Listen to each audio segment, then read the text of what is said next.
Okay. My name is George Ponticus. I'm president of the Orthodox Christian Laity. We have an open forum at 1 o'clock in St. Augustine at the OCMC Center.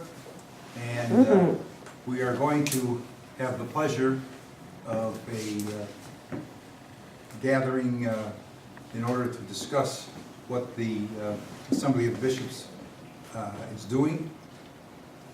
And to head that discussion, we have the pleasure of having Archbishop Nathaniel of the Romanian jurisdiction here to address us. Your Eminence. Thank you, Mr. President. Actually, I'm not of the Romanian jurisdiction, I'm of OCA jurisdiction. Oh, my apologies. Usually we make the consideration of the Romanian jurisdiction as part of the Patriarchate of Romania. Thank you for the introduction. I'm glad to be in St. Augustine, more glad than you think, especially with the weather as it is up north. Yes, better than Detroit, much better than Buffalo, and certainly even much better than Boston. And so in all these places, we have bishops. So bishops in Boston, bishops in Detroit, bishops in California, bishops around the whole U.S. So my comments can only be right now about the Assembly of Bishops in the United States. As some of you know, we started off as an Assembly of Orthodox Bishops for North America.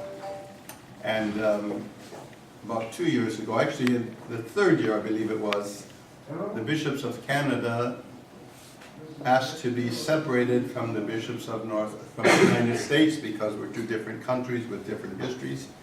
And it was approved in time by the Patriarchates that there would be an Assembly of Bishops in Canada and an Assembly of Bishops in the United States. I happen to be on both assemblies because according to the rules of Champersy,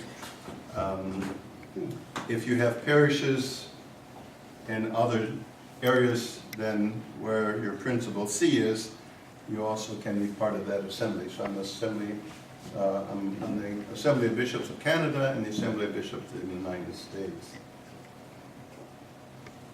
The Assembly of Bishops in Canada will be meeting in March, and the Assembly of Bishops of the United States will be meeting in September again. There was a call by His Eminence Archbishop Dimitrios to have a meeting in March for the United States Assembly of Bishops to put together a reasonable presentation for the Patriarchates, which would be presented at the proposed council in 2016. However, that was determined not to be useful or necessary or possible. But anyway, that is no longer going to be. But we will have the assembly meeting in its regular, this time regular sessions in September. Where to be held, I'm not sure yet, but that's what it's proposed will be in the middle of September. So you all want to know what's been done. In the 5 years that the bishops have met, a lot has been done. The fact that we meet together, the fact that it's understood that two different nations have their own histories of the church, their own needs, their own governments, that's a major step forward to say that we recognize that. And the localizing, which is already a great step forward, I believe. In continuation of the work of the Assembly of Bishops in the United States, under His Eminence Archbishop Dimitrios' guidance, we now have a member on the Secretariat who is new, and that's the representative of the Church of Russia, Bishop John, whose English is fluent, very fluent. He's a very capable young man, young bishop. And so now we have His Eminence Archbishop Dimitrios as the chair, His Eminence Metropolitan Joseph, newly enthroned for the Antiochian Archdiocese, His Grace Bishop John of the Russian Patriarchate. And those are the three, the major president and two vice presidents. Secretary is still His Grace Bishop Basil of Wichita, Antiochian Archdiocese. And the treasurer is still Metropolitan Anthony of the Ukrainian Church. So those officers have kind of remained as they have for the last 5 years. And then they're pretty deep. I was going to ask you all to raise your hand, but I won't ask you to raise your hand of how many of you have really opened up the website of the Assembly of Orthodox Bishops. And I won't ask you. Oh, that's fine. If you want to raise your hand, that's great. Okay. Fine. Very pleasing. Very pleasing. So much of what the bishops have done, or the reports on the committees, are already on site. And as we just discussed here, there's progress in the fact that the bishops are listed there, all the bishops, the priests, deacons, parishes, monastic communities, and institutions. So that's great progress to say we all agree somehow that there is this nebulous entity called the Assembly of Bishops of the United States of America. That's a great step forward in itself. It doesn't mean that it's a synod yet. It does mean, though, that we can talk to one another. We meet one another. We know one another, and we enjoy the fact that we're together. You can sit down if you want. You don't have to stand here. I mean, I feel like a guardian angel there. Maybe you want to sit down. I move around a lot. That's me. So I do that when I preach too. I guess I should stand still.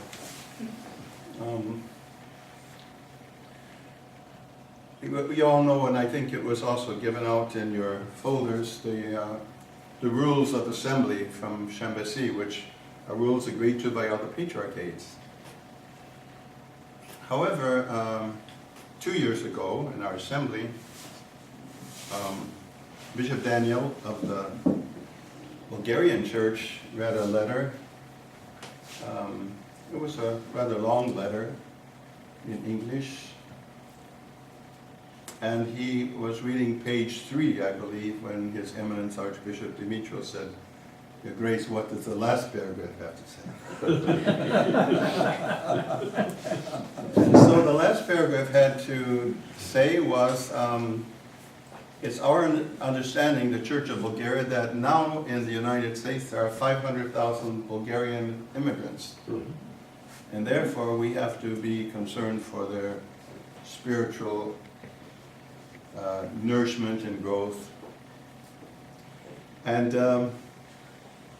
the voice of the Bulgarian bishop was that we don't think time is ready for us to be incorporated into a administratively unified church in North America. And this was also then echoed or restated by the Patriarch of Russia, and the Patriarchate rather, and also the bishops of the ROKOR, Russian Orthodox Church outside Russia. They both said, we have new immigrations, we're concerned for the people, we speak their language, not just liturgical language, but we speak everyday language, and so they need to have this sense of the stability. Well, that was 2 years ago, and it was repeated at our last assembly in September of 2014. And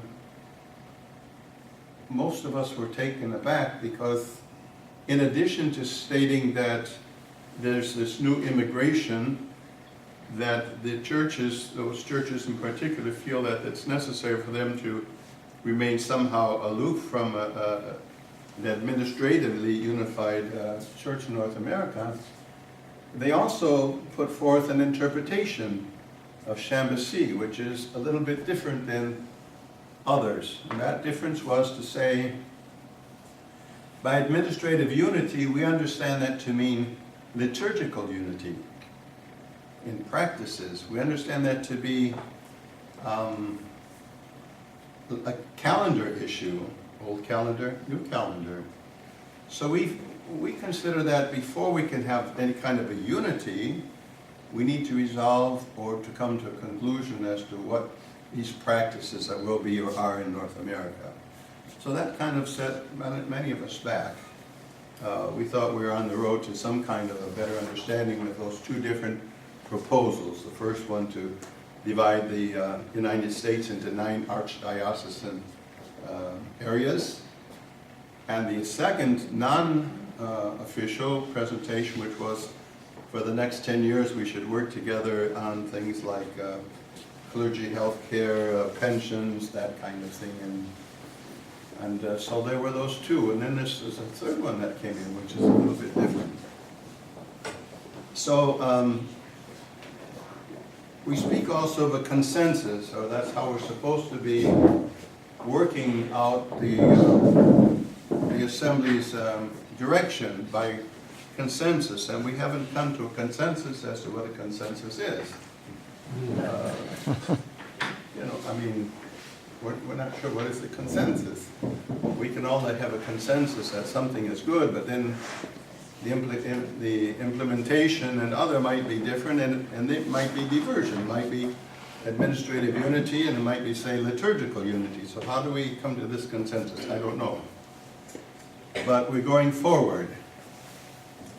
And inasmuch as the Great Council will be meeting, God willing, next year already, next year, 2016, and proposed that to be in Constantinople, Istanbul, at the Church of St. Irene, that the bishops will be meeting there. So we're continuing our work as an assembly with our committees, and it was proposed in that each jurisdiction should write in to the Secretariat their vision of how the church should be in North America, and therefore we would come to a conclusion of all these jurisdictions would come to some kind of a conclusion, which was supposed to be proposed for the March Assembly, which didn't take place.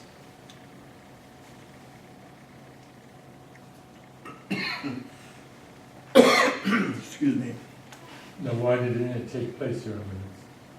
Yes. Yes. Why didn't it take place? Yes.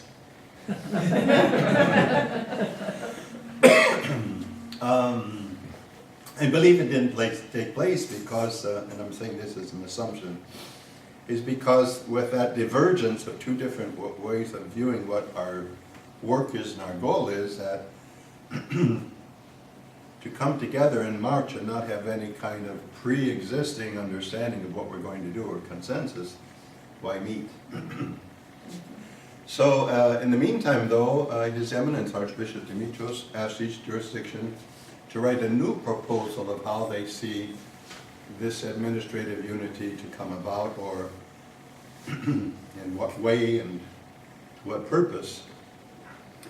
I'm part of the Holy Synod of the Orthodox Church in America, and we came with our proposal, which I believe is on the website, and I think that was made use of also in your presentation, which is we consider that for the number of bishops and faithful and parishes and institutions in the United States, the best way for resolution of the present number of jurisdictions and divergencies in administration would be to immediately create a local synod. We have the assembly, which is made up of bishops of various patriarchates who can take action somewhat in the United States, but they also then have to have a blessing from the mother churches. So that was the issue, is to say, how do you perceive the church to be in North America? So I don't know how many of the jurisdictions did write back to His Eminence. I do know that we wrote back, and that was our consideration, that only a local synod of bishops can wisely determine how the church should be structured in North America, knowing the history, knowing the jurisdictional differences that certainly we feel can't be understood by the churches abroad. And so that was the proposal of the Synod of the Orthodox Church in America. We were called again then to a meeting in September of this year, which is again before the 2016 council meeting, the Great Council. So if between now and then there are more options presented to us, or more information coming from abroad as to how that would be. Last year I was at St. Vladimir's, and Mr. Grindich, who has done much work for the assembly. Excuse me. This is water, even though it's in a red glass.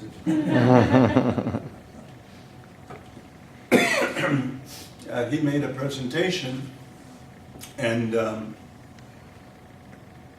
his presentation was basically about the numbers and figures of parishes and so forth and bishops. But at one point he said, we have to understand that this great synod, this great council, is not about unity in North America. It may be on the agenda, but it's a small thing, because there are other issues that the church at large is going to discuss, not just administrative unity in the United States. That's maybe only one particular item on the agenda. So we have to be prepared for that. However, the fact that it was the church in general who proposed that we should, that the church should resolve the problem of so-called diaspora, not only in the United States but around the world. These assemblies are not just the United States and Canada. They're in Australia, New Zealand, France, Germany, and a number of places around the world, about 13 or 14 assemblies around the world, where Orthodox have come together in large numbers, where they have bishops together. Was determined we have to have some kind of unity even in those places where the numbers of bishops and clergy and faithful are different than in the United States.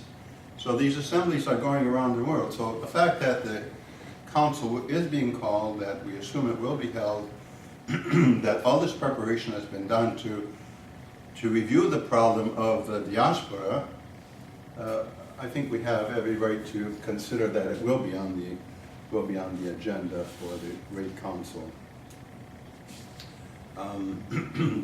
His Holiness Patriarch Bartholomew, at our last session of the General Assembly of the Bishops, had a short video in which he says very clearly, the Church in the United States has a long history. It has large numbers of faithful and parishes and bishops, and therefore he invited us to be kind of leaders in this resolution of the problem of diaspora, how we would propose to have the unified church in North America. As you know, one of the committees, it's chaired by Archbishop Nicolae of the Romanian Patriarchate, in which the bishops of various jurisdictions came together and discussed, and their proposal was presented. But it seems that that was the one where it was 9 archdioceses, in which the numbers of faithful would be the same almost in every of these 9 dioceses, but territorially would be different. So you have a diocese of Washington State and Oregon and all the way over to I'm not sure where. Large territories, the number of faithful would be the same as a small diocese, archdiocese, on the East Coast, which had more people concentrated in one area. So that was what was proposed, and that was when we had the revisioning of what the assembly ought to be doing for the diaspora. I was glad to hear the presentation this morning. I don't see him here now, but Alex. But when he made that wonderful presentation, you know, he's in a village and everybody's there and they become Orthodox and everybody receives it. So that's great. But it's not us. That's an ethnic church. All the same people, all living together, the same village, they know one another, they raise their cows together, they raise their grain together. That's a living body. In the United States, we're not ethnic. We might be American ethnic, but we're not to the point where everybody goes to the same parish, or that all of our neighbors are the same as we are. In other words, we have friends who are this belief and that belief and the other, all living in the same neighborhood. So to be an Orthodox Christian in North America is not as it is in those countries that are receiving Christ and becoming as it is a whole. To be received in those countries is to be received as a part of community. In North America, our experience, I believe, is individuals. We're so individualistic, so that's how we're brought up from childhood. You have your own car before you know it, and that's it. So we're taught to be individuals, and it's kind of hard to herd us together and say this is a community. It's called church, parish, and so forth. So for some people, maybe it's not the same intensity of life as can be in a village where our folks came from, where they're all Orthodox and they all had the same feast days and went out and blessed the fields and went out and blessed the cows and whatever else they did, which was important for their way of life. Here, the individual is the one who has to be convinced of orthodoxy. So we're saying that the church needs to reach out to all her people. In Ligonier, a number of years ago now, and it's on our website, the OCL website, we have that presentation. There are two documents. One was on the nature of the church, and the other document was on the mission of the church. And in that one, the second one, was very clear that the bishops at that time clearly stated we need to re-catechize our own people before we can go out and bring others into the church. It's an important thing for us to remember because if we're going to give something, we have to have it in the first place. So some of the bishops then we're moving along. As I said, we're one body. We have some differences of opinions.